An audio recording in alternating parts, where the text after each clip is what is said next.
आज हम लोग देख रहे हैं इलेक्ट्रिक करंट में थर्ड लेक्चर में क्या है कि अभी देखना है आवेशों का प्रवाह, कि आवेश किस तरह से किस तरफ उसका प्रभाव होता है। प्रवाह मतलब होता है फ्लो मतलब कि किस डायरेक्शन से किस डायरेक्शन में वो जाएगा। तो देखिए आवेश का प्रवाह का अगर देखें, आवेश का प्रवाह तो हमेशा होता है उच्च विभव से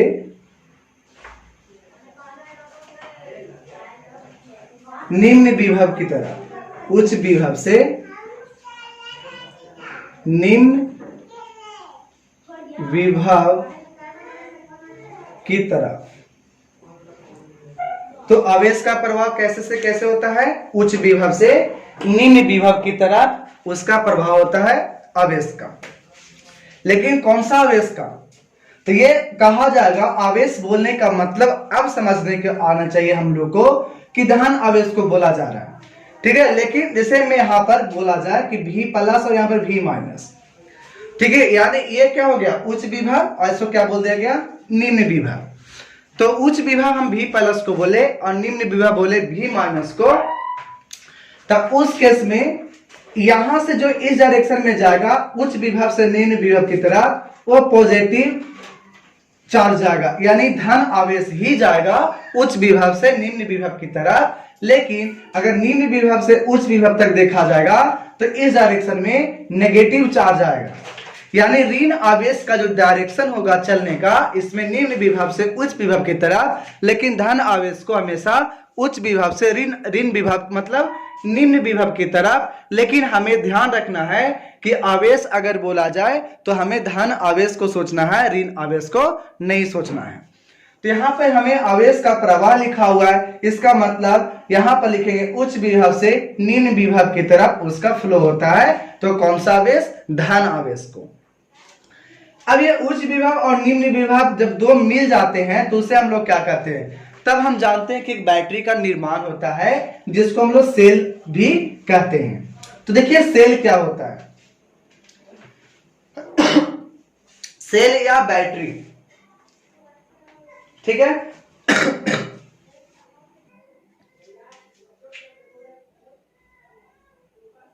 सेल और बैटरी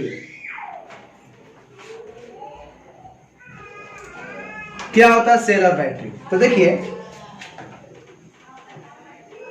एक लाइन ऐसे हम दिखा दिए तो जानते हैं कि बैटरी में इस प्रकाश देखते थे जो निपो एवरीडे वगैरह जो बैटरी होता था, उसमें यहां पर जो छोटा सा स्टील के जैसा रहता था यही यहां पर पॉजिटिव होता था, और जो ये सा जो प्लेन हुआ करता था और वो यहां पर नेगेटिव हुआ होता है, ठीक है।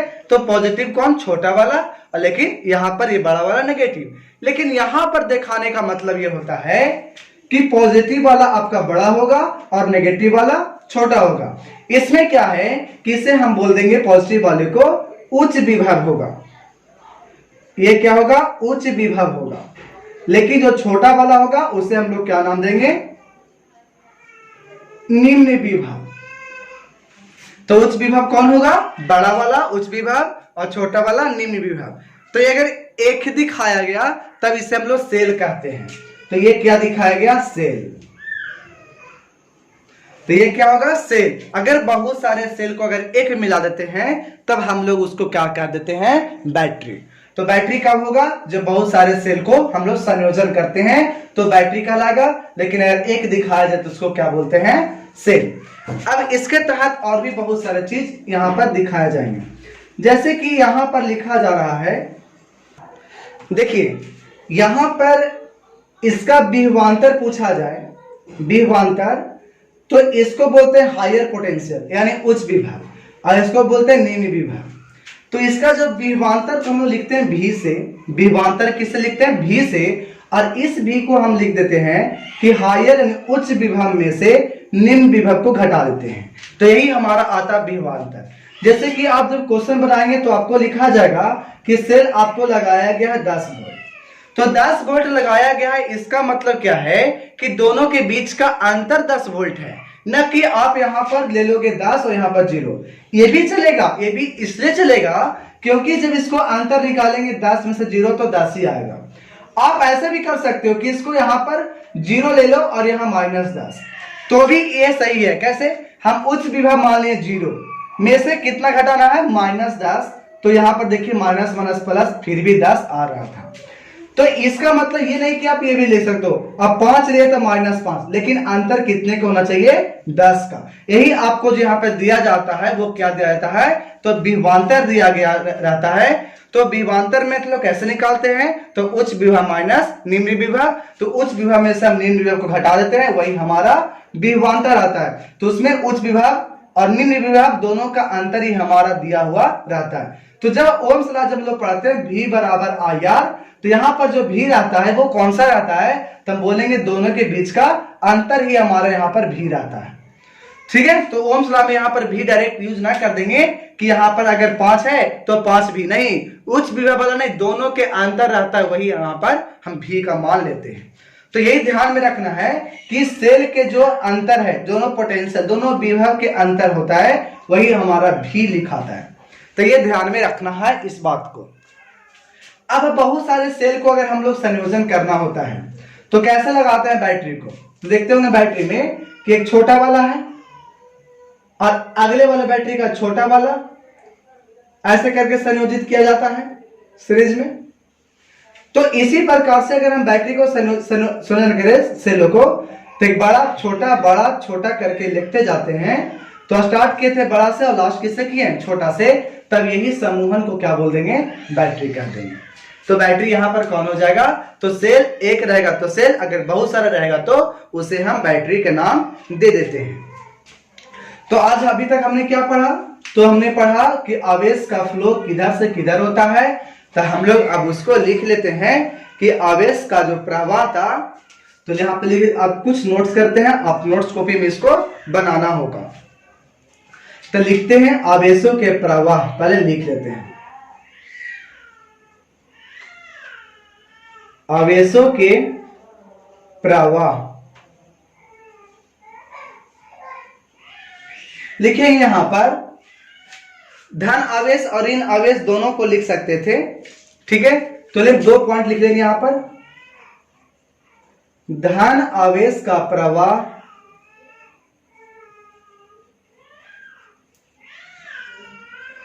उच्च विभव से निम्न विभव की तरफ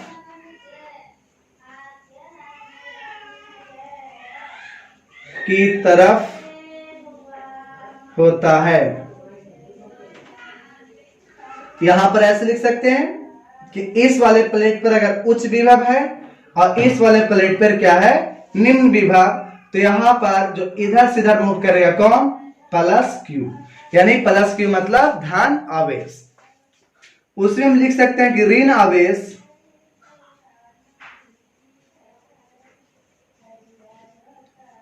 का प्रवाह निम्न विभव से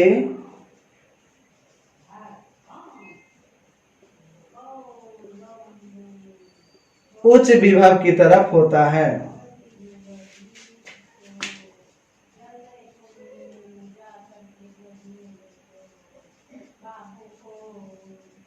यहां मान लेते हैं कि हो गया उच्च विभव और यहां पर क्या हो गया, निम्न विभव। तो इधर से इधर मूव करेगा नेगेटिव टू पॉजिटिव कौन, तो नेगेटिव चार्ज, ठीक है। चलिए अब हम लोग देखते हैं सेल और बैटरी।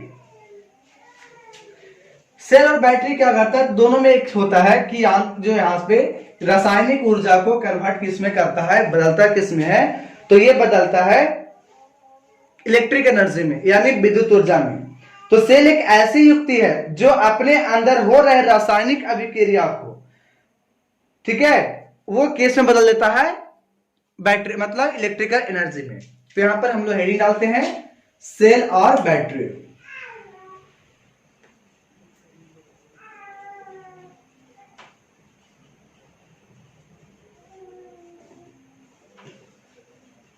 तो बोलेंगे ये रासायनिक ऊर्जा को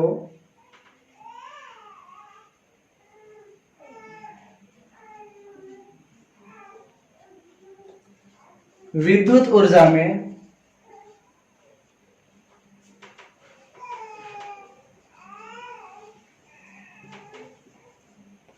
बदलता है।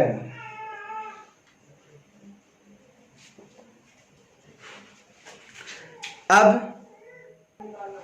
इसमें एक चीज और रहता है कि ये अपने दोनों टर्मिनल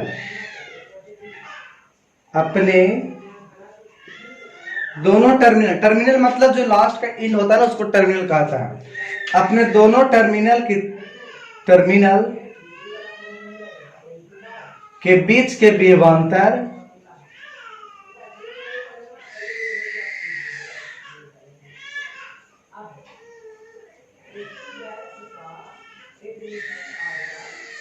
को मेंटेन रखता है, मतलब बनाए रखता है। कभी ऐसा नहीं होता है, जैसे मैं अभी बताता हूं, जैसे एक बैटरी ये दे दिए ना, तो इसके बीच का पोटेंशियल डिफरेंस अगर 10 वोल्ट का है, तो अगर ये डिस्चार्ज भी हो जाएगा तो इसकी एनर्जी लॉस हो गई, लेकिन इसका जो पोटेंशियल डिफरेंस था 10 वोल्ट, वो विभवांतर 10 वोल्ट ही रहेगा, वो कभी भी चेंज ना करेगा। ठीक ना। तो ये जो इसको दिया गया, ये वाला और ये, यही दोनों इसको टर्मिनल कहा जाएगा। तो ये दो टर्मिनल के बीच का विभवांतर कभी भी चेंज नहीं रखता, ये हमेशा मेंटेन। तो इसमें एक ऑब्जेक्टिव क्वेश्चन पूछा जा सकता है कि कौन सा ऐसा डिवाइस है जो कि हम यूज कर सकते हैं अगर विभवांतर हमको कांस्टेंट रखना है तब, यानी जो विभवांतर दोनों तरफ ना बदले, ऐसा रखने के लिए कौन सा डिवाइस को यूज कर पाएंगे, तो हम वहां पे बताएंगे सेल या तो बैटरी।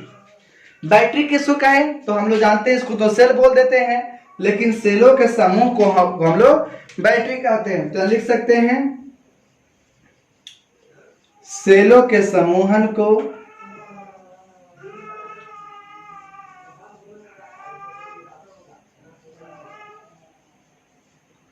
बैटरी कहते हैं। बैटरी किसे कहा जाता है, तो सेलों के समूहन को बैटरी कहा जाता है। अब आता है विद्युत परिपथ। विद्युत परिपथ क्या होता है, तो देखिए एक रास्ता होगा, जैसे अब इलेक्ट्रॉन मूव करा, देखा अभी देखे कि आवेश क्या हुआ कि एक टर्मिनल से दूसरे टर्मिनल की ओर फ्लो किया। तो जब गया तो कैसे गया, आवेश भी क्या है, एक इलेक्ट्रॉन ही है। तो इलेक्ट्रॉन जो है वो जब एक टर्मिनल से दूसरे टर्मिनल की तरफ जा रहा है, तो उसको पार्टिकल को जाने के लिए कोई ना कोई माध्यम होना चाहिए। तो वो जो माध्यम जो है जिसके सहारे आवेश प्रवाह होता है, उसी माध्यम को हम क्या कहते हैं, परिपथ कहते हैं। तो अब हमारा यहां पर आता है नेक्स्ट टॉपिक, विद्युत परिपथ। बोलेंगे आवेशों को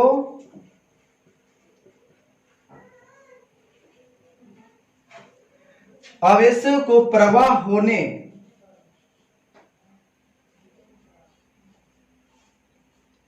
वाले माध्यम को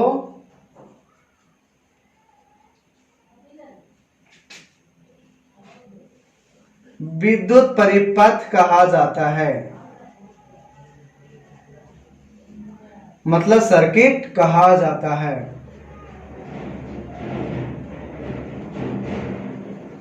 जैसे बोले कि यहां से हम क्या किए कि एक बैटरी से जोड़ दिए, बैटरी में क्या है, विभवांतर है लगा हुआ, यहां से पॉजिटिव चार्ज चला। ठीक है, आगे जब हायर एजुकेशन में देखोगे तो पॉजिटिव चार्ज चलता ही नहीं, पॉजिटिव चार्ज होता ही नहीं, जो होता है सो सब नेगेटिव चार्ज होता है, इलेक्ट्रॉन होता है। लेकिन यहां पर हम चलेंगे मान करके कि पॉजिटिव चार्ज चल रहा है। ठीक है, तो हम लोग जब 12th क्लास का जब पढ़ेंगे तो वहां पर देखेंगे कि नेगेटिव चार्ज नहीं चलता, या तो सीबीएसई का जो आईआईटी फाउंडेशन का बैच चल रहा है उसमें पढ़ेंगे तो उसमें देख लेंगे कि हाँ नेगेटिव चार्ज भी चलता है, सॉरी पॉजिटिव चार्ज भी, सॉरी नेगेटिव चार्ज चलता है, पॉजिटिव चार्ज नहीं चलता। हम वहां पर देखेंगे पॉजिटिव चार्ज क्यों नहीं चलता, हम वो देख लेंगे कहां, आईआईटी वाले बुक में 10th क्लास में। ठीक है, लेकिन इंग्लिश मीडियम में यहां पर नहीं है, तो मुझसे इसको यहां पर डिस्कस नहीं करेंगे। तो देखिए मान के चलते हैं कि ये पॉजिटिव चार्ज चल रहा है, इधर ऐसे चला, और यहां पर आपका क्या है, एक बल्ब लगा देते हैं।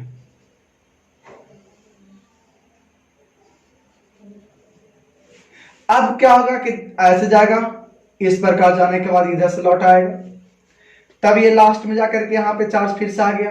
तो बैटरी का कंडीशन आ रहा है कि जितना ये आवेश को दिया ना उतना आवेश दूसरी तरफ से खींच लेता है। ये भी इसका एक अहम रोल होता है। तो इसमें क्या हो रहा है कि ये जो प्रवाह हो रहा था तो किससे होकर के जा रहा है, तो यही ना इससे रास्ता मिला। तो यही जो रास्ता मिला था ना, इसी रास्ते को क्या कहते हैं, विद्युत परिपथ कहा जाता है। तो विद्युत परिपथ क्या है, तब बोलेंगे कि आवेश जिस रास्ते से होकर के प्रवाह करती है या आवेश को प्रवाह होने के जो माध्यम है उस माध्यम को विद्युत परिपथ कहते हैं, यानी इलेक्ट्रिक सर्किट कहा जाता है। अब विद्युत परिपथ में बहुत सारे ऐसे होते हैं, कैसे बल्ब को दिखाना है तो कैसे दिखाएंगे, स्विच दिखाना है तब कैसे दिखाएंगे, प्लग दिखाना है तो कैसे दिखाएंगे। तो उसका कुछ कुछ पॉइंट्स है, यानी सिंबल्स है, उस सारे सिंबल्स को अभी हम लोग देख लेते हैं कि किस तरह का सिंबल देंगे तो हमें उसे क्या पढ़ना पड़ेगा, वो सर्किट में क्या होगा। ठीक है, तो देखिए एक तरफ लिखते हैं विद्युत परिपथ के अवयव और एक तरफ हम यहां पर लिखते हैं विद्युत परिपथ का अवयव। साथ साथ आप लोगों को बना लेना है नोट्स। और एक तरफ होगा उसका प्रतीक यानी सिंबल।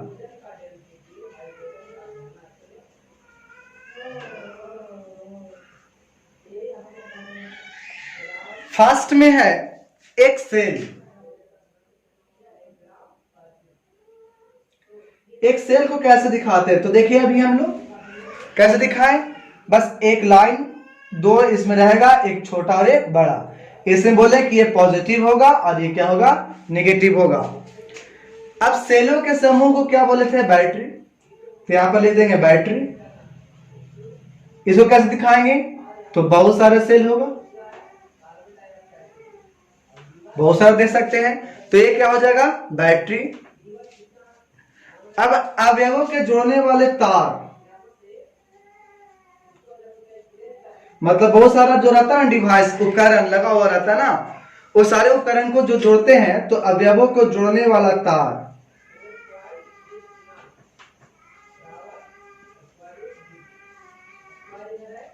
कैसे दिखाते हैं, तो सीधा, जैसे अभी हमने देखा कि कैसे करके देखा था कि इस वाले बल्ब को जोड़ना था किसके सहारे, इस बैटरी से। तो ये क्या लगाया गया, यही तो तार लगाया गया ना। तो ये तार को हम लोग दिखाते कैसे, एक सीधी रेखा से। अगर आपको जंक्शन दिखाना है, तार संधि,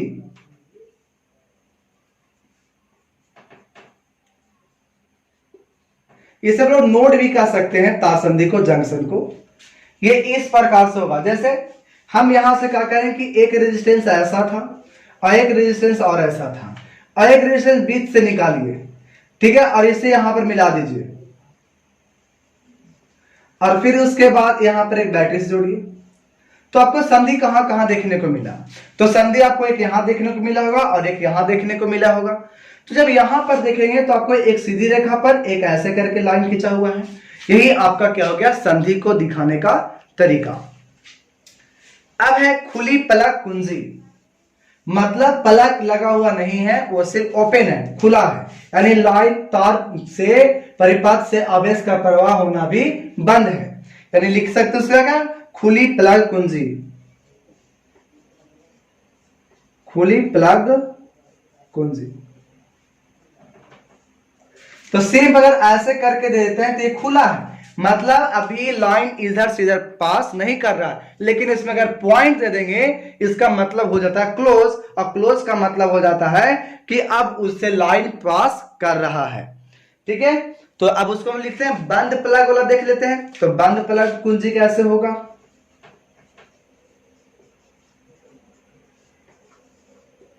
बंद प्लग कुंजी कैसे होगा, तो क्या बोले, इसमें सिर्फ क्या देना है, एक पॉइंट। तो इससे क्या होगा, हम ये समझना होगा कि प्लग लगा दिए। अब प्लग लगाने से क्या होगा, सोचिए एक तरफ आपका बोर्ड यहाँ पर है, बोर्ड में लाइन आया हुआ है। अब बोर्ड में लाइन आया हुआ है और इस बोर्ड से आपको लाइन उधर लेके जाना है, तो प्लग एंट्री करोगे ना, तो ये जो प्लग एंट्री जब हो गई है तो लाइन क्या होगा, पास करने लगेगा। तो लाइन अब इसमें हम इधर से दिए तो इधर पास करेगा, लेकिन अगर इसमें देखेंगे तो लाइन देंगे लेकिन पास नहीं करेगा, क्योंकि यहां पर ओपन है। ओपन का मतलब कि अभी यहां पर आवाजाही बंद है, यानी करंट फ्लो नहीं कर रहा है। ठीक है, अब देखते हैं हम लोग कि स्विच कैसे यहां पर दिखाते हैं स्विच को। तो पहला देखेंगे खुला स्विच और उसके बाद देखेंगे, देखिए आप कभी स्विच को तोड़ करके देखे हो, जब तोड़ोगे ना तो उसमें आपको देखने को मिलेगा स्विच किस प्रकार से, इसको बोलते हैं ओपन स्विच, मतलब खुला। ओपन स्विच का मतलब ये नहीं समझना है कि लाइन ओपन हो गया और लाइन चल रहा, नहीं, यहां पर ओपन का मतलब है कि तार टूटा हुआ है। अब जब देखोगे स्विच में इसी प्रकार से, तो एक बार जब प्रेस करोगे ना तो सट जाएगा और तब करंट क्या हो जाएगा, फ्लो करने लगेगा। मतलब अभी करंट दे रहे हैं तो करंट फ्लो नहीं कर रहा है। लेकिन जब इसी को हम बंद कर देंगे, क्लोज कर देंगे, पंखा बंद नहीं, पंखा बंद कब रहेगा, ये वाला से रहेगा ओपन से। लेकिन अगर पंखा चालू करना तो यहां पर क्लोज करना पड़ेगा स्विच को, यानी अब जब हम लोग क्लोज करेंगे यहां पर तो लाइन क्या होगा, जुट गया, और करंट जब पास करेंगे तो करंट अब पास होगा। तो ये बंद करने का मतलब ये नहीं समझना कि लाइन कट गई, नहीं, लाइन चालू हो गई, और जब ओपन करेंगे तो लाइन क्या होगा, कटा रहेगा। अब है बिना तार के क्रॉसिंग, जैसे हमें क्या करना है कि एक तार इधर से लाना है और एक तार इधर से ले जाना है, तो अगर ये कट कर जाएगा तो क्या होगा, तो स्पार्क कर जाएगा, मतलब चिंगारी फेंकने लगेगा। लेकिन अगर इसी ऊपर से जाए तो ये कट नहीं करेगा।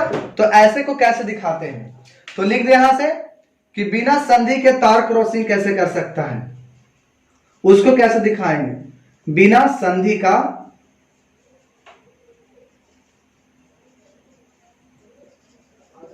तार क्रॉसिंग। तो अगर एक तार इधर जा रही थी ना तो दूसरा तार लेके जाना है, तो इसको क्या करेंगे, ऊपर से ऐसे उठा देंगे और ऐसे लेके जाएंगे। तब क्या होगा कि ये स्पार्क भी नहीं किया और करंट फ्लो कर गया अपने अपने डायरेक्शन में। थोड़ा सा क्या करना होता है, उसको उठा देना होता है।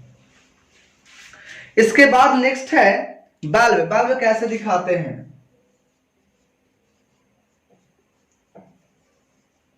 तो बल्ब को दिखाने का तरीका इस प्रकार से है। तो इसे क्या बोल देंगे, बल्ब, और इसको क्या करना है, इसको घेर देना है, तो ये हो गया बल्ब। एमीटर कैसे होगा, एमीटर, इसमें ए लिख गोल लगाइए और ए लिख दीजिए, क्या होगा एमीटर, एक तरफ प्लस एक तरफ माइनस लिख दीजिए, नहीं लिखिएगा तब भी चलेगा। अब इसके बाद है वोल्ट मीटर। वोल्ट मीटर कैसे होता है,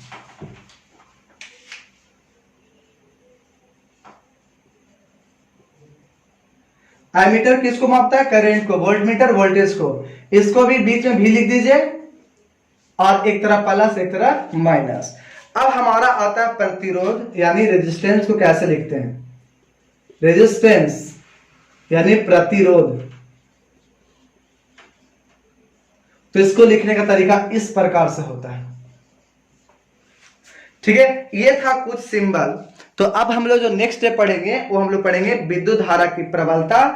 ठीक है, कि आई करंट का डिफिनेशन अब स्टार्ट होगी यहां से, और उसके बाद न्यूमेरिकल को साथ लेते हुए फिर रेजिस्टेंस का यानी समूहन क्रम देख लेंगे। पहले देखिए क्या क्या पढ़ेंगे, पहले विद्युत धारा पढ़ेंगे, उसके बाद ओम का नियम पढ़ेंगे, उसके बाद प्रतिरोध का संयोजन क्रम देखेंगे श्रेणी और समांतर में, और उसके बाद हीटिंग इफेक्ट ऑफ देख लेंगे कि कैसे अगर जलता है करंट, अगर बल्ब जलता है तो हीट हो रहा है तो कितना हीट प्रोड्यूस करेगा, उसको भी हम लोग इसमें देखेंगे। ठीक है, तो अभी और इसमें भी अगला से भी बहुत चलने वाला है। ठीक है, तो आज का इतना ही तक रहने देते हैं।